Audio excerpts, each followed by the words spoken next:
गाजियाबाद में क्षेत्राधिकारी लूनी अतुल कुमार सोनकर और तहसीलदार लूनी प्रकाश सिंह ने संयुक्त रूप से कार्रवाई करते हुए नशे के सौदागर अजमेरी के करीब 5 करोड़ की संपत्ति को कुर्क कर दिया। और बताया जा रहा है कि थाना ट्रॉनिका सिटी के कासिम विहार कॉलोनी में नशे के सौदागर अजमेरी देवी के नशे के कारोबार से अवैध रूप से करोड़ों रुपए की संपत्ति इकट्ठा की है। अजमेरी पर कई धाराओं में मुकदमे दर्ज हैं और इसके खिलाफ आज संपत्ति कुर्की की कार्रवाई की गई। थाना ट्रॉनिका सिटी क्षेत्र में अजमेरी उर्फ चुहिया व उसके पति जाकिर जो कि नशे कारोबारी हैं, उनके विरुद्ध आज गैंगस्टर एक्ट की धारा 14(1) के अंतर्गत कार्रवाई की गई है। इनके द्वारा अपराध से अर्जित कुल 11 संपत्तियों का चिन्हीकरण कर उनके जब्तीकरण के लिए जिलाधिकारी महोदय को रिपोर्ट प्रेषित की गई थी। उनके आदेश के क्रम में आज इनकी कुल 11 संपत्तियों की जब्तीकरण कार्रवाई की गई, जिनकी कुल अनुमानित लागत लगभग 5 करोड़ रुपए है।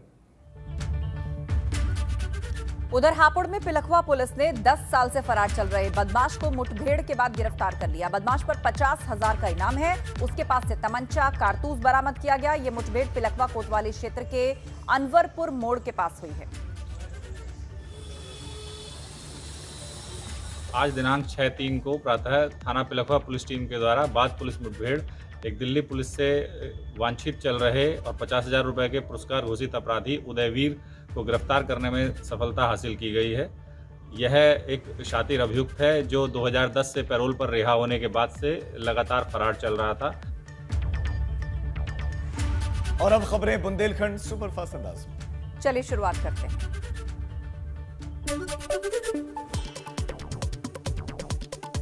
झांसी के बीजेपी विधायक राजीव सिंह ने शराब छुड़ाने का एक नायाब तरीका खोजा। उन्होंने घर की महिलाओं से अपील करते हुए कहा कि उनके घर में शराब पीने वालों को रोटी नहीं दी जाए तो वो शराब पीना बंद कर देंगे।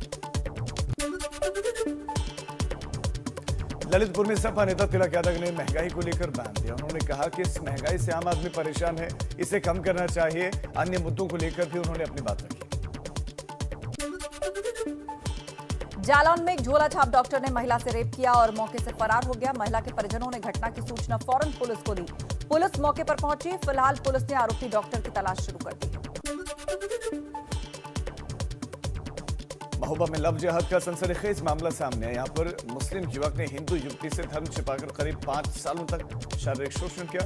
इस दौरान आरोपी युवक ने युवती का MMS बनाकर शारीरिक संबंध बनाने को भी उसे मजबूर किया।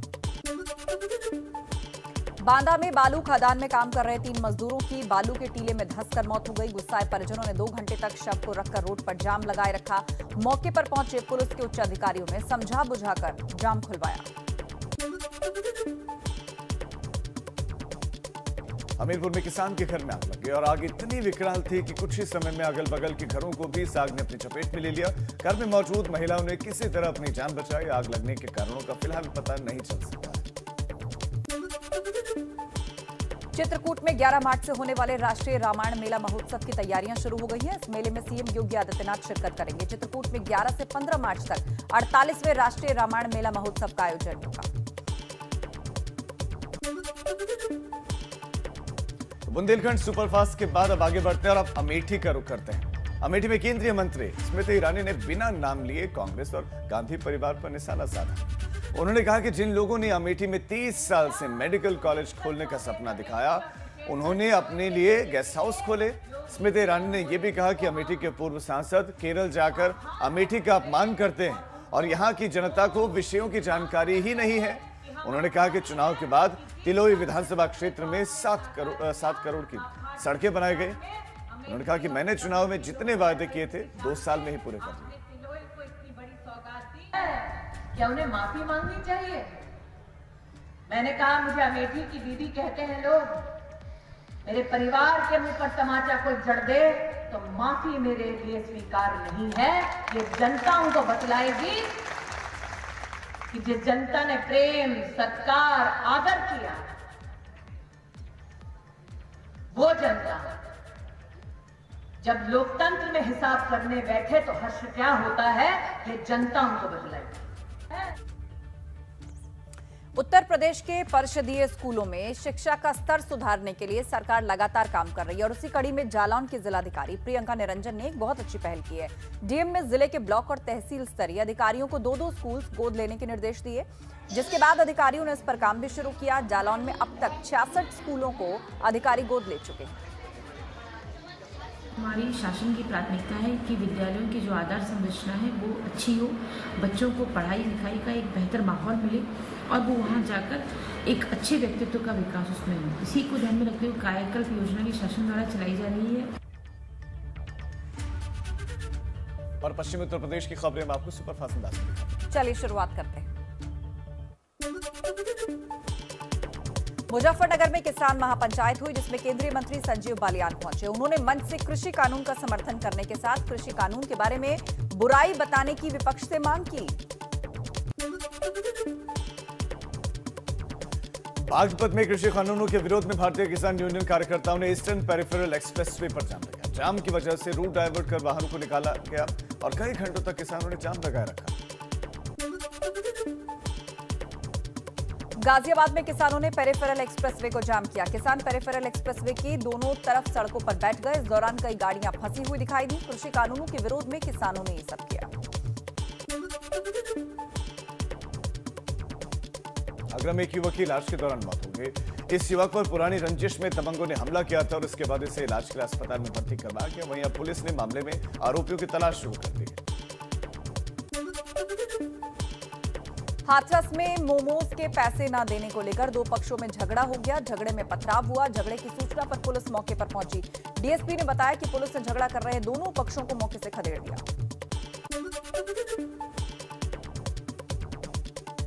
फिरोजाबाद में पुलिस ने स्कूल प्रबंधक के टैप कांड का खुलासा किया और स्कूल प्रबंधक को खोज निकाला। पुलिस का कहना है कि अपहरण के बाद कहना अभी ठीक नहीं है। जांच में सारी बातें आगे सामने आएंगी।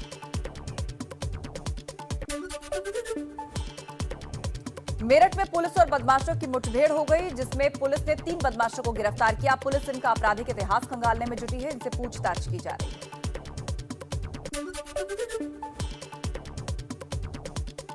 नोएडा में पुलिस ने फार्म हाउस में छापेमारी कर अवैध विदेशी शराब बरामद की और यहां पर बिना परमिशन की पार्टी चल रही थी। मौके से 3 लोगों को गिरफ्तार किया गया और अब इन पर कानूनी कार्रवाई की जा रही है। अलीगढ़ में हरियाणा रोडवेज की 2 बसें आपस में भिड़ गईं। घटना में 4 लोगों की मौत हो गई, जबकि 2 दर्जन से ज्यादा लोग घायल हैं। घायलों को जिला अस्पताल भर्ती कराया गया है, जहां उनका इलाज जारी है।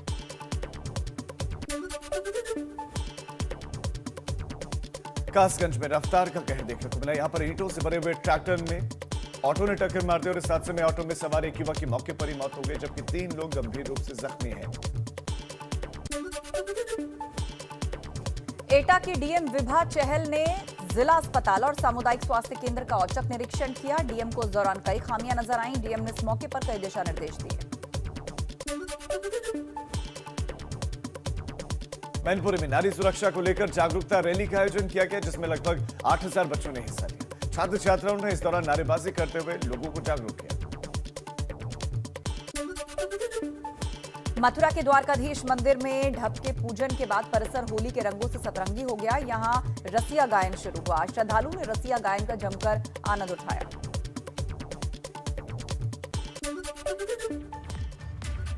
तो पश्चिमी उत्तर प्रदेश की खबरें आपने देखी। अब उत्तराखंड की खबरों का रुख करते हैं।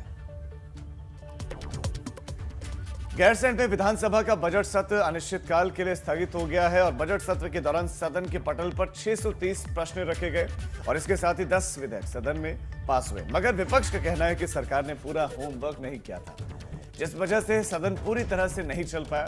सदन के अंदर विपक्ष ने गन्ना किसान, बेरोजगारी, घाट का मामला जहां ग्रामीणों पर लाठीचार्ज हुआ, इसके साथ साथ कुंभ का मसला भी उठा। तो कुल सदन में 10 विधेयक रखे गए, पास हुए। सदन की बात करें तो विपक्ष ने खूब हंगामा भी किया।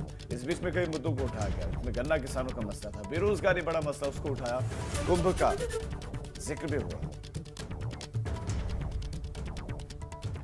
आम आदमी पार्टी इन दिनों उत्तराखंड में काफी एक्टिव नजर आ रही है। मसूरी में आप कार्यकर्ताओं ने प्रेस कॉन्फ्रेंस की। आम आदमी पार्टी का कहना है कि अगर वो सत्ता में आई तो गैरसैंण को सूबे की स्थायी राजधानी बनाएंगे। 3000 करोड़ के कर्ज में मिला उत्तराखंड 75,000 करोड़ के कर्ज में बैठा है। पिछला बजट आपने देखा होगा कि सरकार दिखा रही कि इनकम हमारी 44,000 करोड़ की है और एक्सपेंडिचर दिखाया है 57,400 करोड़ का। 14-15 हज़ार करोड़ का गैप सरकार ने पहले ही दिखा दिया है और ये सरकार अदूरदर्शी है। ये आप देखना लास्ट होते होते उसको 25,000 करोड़ का कर देगी। तो सरकार जो कर्जा है इस स्टेट पर भारतीय जनता पार्टी की सरकार 100 करोड़ पर छोड़ के जाएगी। टिहरी में कोविड मॉनिटरिंग टीम ने नगर पालिका के अधिकारियों को फटकार लगा। दरअसल नगर पालिका कोविड मॉनिटरिंग कमेटी से एनओसी लिए बगैर ही मेला कर रहा है, जिस पर कमेटी ने अपनी नाराजगी जताई। दो नगर पालिकाओं ने आज हमको आहत किया है, नगर पालिका टिहरी और नगर पालिका घनसाली। इन दो नगर पालिकाओं ने बिना किसी एनओसी के मेले का आयोजन कर लिया है, जिसमें छोटे बच्चे से लेकर वृद्धजन सब उन मेलों में आएंगे, भारी भीड़ होगी। उसके लिए आज हम लोग चिंतित हैं और हमने आज कुछ सुझाव भी यहाँ पर जो स्टेक होल्डर्स थे उनको दिए हैं और हमने एसडीएम साहब को भी कहा है कि इसको देखिए। 2022 का चुनाव करीब आते ही राजनीतिक दलों में टिकटों को लेकर दावेदारी सामने आ रही है। कांग्रेस में इन दिनों कुछ ऐसा ही हाल है, मगर कांग्रेस प्रदेश उपाध्यक्ष सूर्यकांत धस्माना का कहना है कि प्रत्याशियों की स्क्रीनिंग का काम चुनाव से करीब 4 महीने पहले शुरू हो जाएगा। पार्टी ने मुझको जब पार्टी में लड़ने वालों की भीड़ लगे तो इसका मतलब समझिए कि पार्टी सत्ता में आ रही है, तभी तो लोग आते हैं ज़्यादा लड़ने वाले। जब पार्टी सत्ता में आने का कोई संभावना ना हो तो कौन लड़ने वाला मिलता है। आज ज़्यादा से ज़्यादा कांग्रेस का लोग टिकट इसलिए चाह रहे हैं कि कांग्रेस लोगों को लग रहा है कि सत्ता में आ रही है। कितने भी लोग आ जाएं, हम लोग इस बार स्क्रीनिंग का काम कम से कम 4 महीना पहले शुरू करेंगे। और अब उत्तराखंड की खबरें सुपरफास्ट अंदाज में आपको दिखाते हैं। चलिए शुरू करते हैं। बीजेपी के प्रदेश महामंत्री सुरेश भट्ट खटीमा पहुंचे। यहां उन्होंने पार्टी कार्यक्रम में पार्टी के कार्यकर्ताओं से मुलाकात की। सुरेश भट्ट ने पार्टी कार्यकर्ताओं को विधानसभा चुनाव के लिए अभी से तैयारी के निर्देश दिए।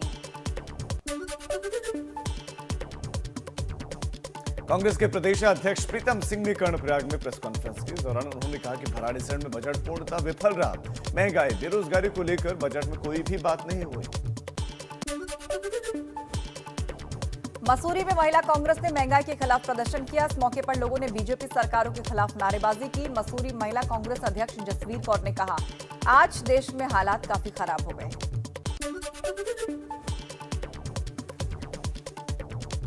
रुद्रपुर में एक पत्नी ने प्रेम प्रसंग के चलते अपने पति की हत्या कर दी। बताया जा रहा है कि युवती का किसी और युवक के साथ प्रेम प्रसंग चल रहा था।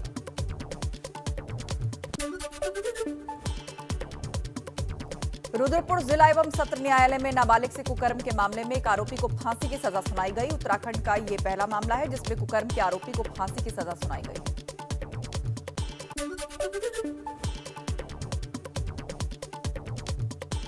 नैनीताल में पुलिस की ओर से रक्तदान और पुलिस परिवारों के सदस्यों के लिए फ्री मेडिकल शिविर का आयोजन किया गया और इस दौरान महिलाओं ने शिविर में पहुंचकर डॉक्टरों से अपना चेकअप करवाया।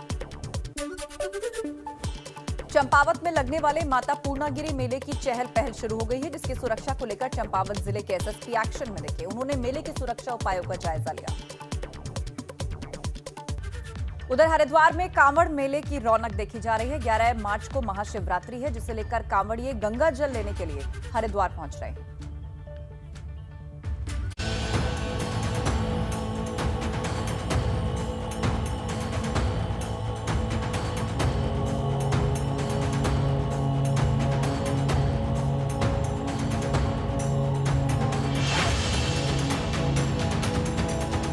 महाशिवरात्रि करीब आते ही धर्म नगरी हरिद्वार शिवमयी नजर आने लगी।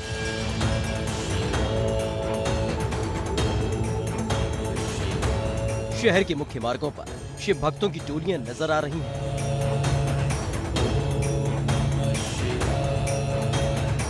कांवड़िए हर की पैड़ी से गंगा जल लेने के लिए अपने गंतव्यों की तरफ रवाना हो रहे हैं। तुम कहाँ से आए हो? मैं रुद्रपुर। कितनी उम्र है तुम्हारी? 14 साल। थकोगे नहीं जल लेके जा रहे हो? ना। क्यों? भोले के नाम से जा रहा हूँ।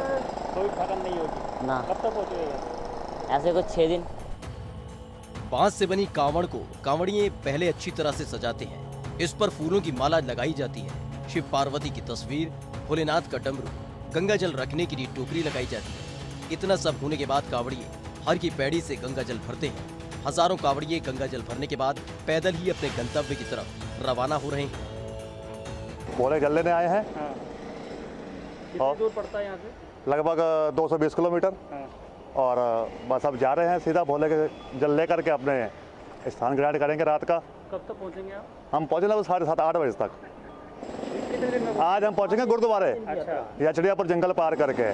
उसके बाद पहुँचेंगे हम आपका नजीबाबाद पार करके नगीना रोड। अपने घर कब पहुँचेंगे आप? हम पहुँचे 10 तारीख की सुबह। अच्छा। हाँ। तो थकेंगे नहीं, आप पैदल जाएंगे तो? अरे भोले का पेज जल टंगा भैया, ठगना क्या है इसमें। कोरोना के खौफ के बीच कांवड़ यात्रा चल रही है। प्रशासन की तरफ से निर्देश है कि सभी श्रद्धालु अपने साथ कोविड-19 की रिपोर्ट लेकर चलें, ताकि किसी शिव भक्त को कोई परेशानी न हो। अपनी सेहत हमारे हाथ में ही है, तो मैं आशा करता हूं जो कांवड़ यात्रा में आ रहे हैं श्रद्धालु, वो अपनी कोविड रिपोर्ट लेकर चलें। हो सकता है रैंडम चेकिंग हमें करनी पड़े। अभी आप देख रहे होंगे कई राज्यों में कोरोना के केसेस भी बढ़ रहे हैं, जैसे महाराष्ट्र में हुआ, उड़ीसा में हुआ, दिल्ली में भी पार्शियल लॉकडाउन की बात चल रही है। तो इससे मैं उम्मीद करता हूं कि लोगों की जागरूकता, खुद भी अपने आप को सुचारू रूप से उन्हें देखना पड़ेगा कि अगर उन्हें कोविड के कुछ भी सिम्टम्स आ रहे हैं तो एक बार टेस्ट ज़रूर करा लें, और अगर सिम्टम्स नहीं भी हैं तो भी टेस्ट कराना उनके लिए ही सेहत के लिए सही रहेगा। 11 मार्च को महाशिवरात्रि है। उससे पहले हरिद्वार में बड़ी तादाद में कांवड़ियों के आने की संभावना है। कोरोना की वजह से सावन के महीने में होने वाली कांवड़ यात्रा स्थगित कर दी गई थी, इसलिए शिव भक्त अब कांवड़ को लेकर उत्साहित है। एबीपी गंगा गिरी, हरिद्वार से पंकज राणा की रिपोर्ट।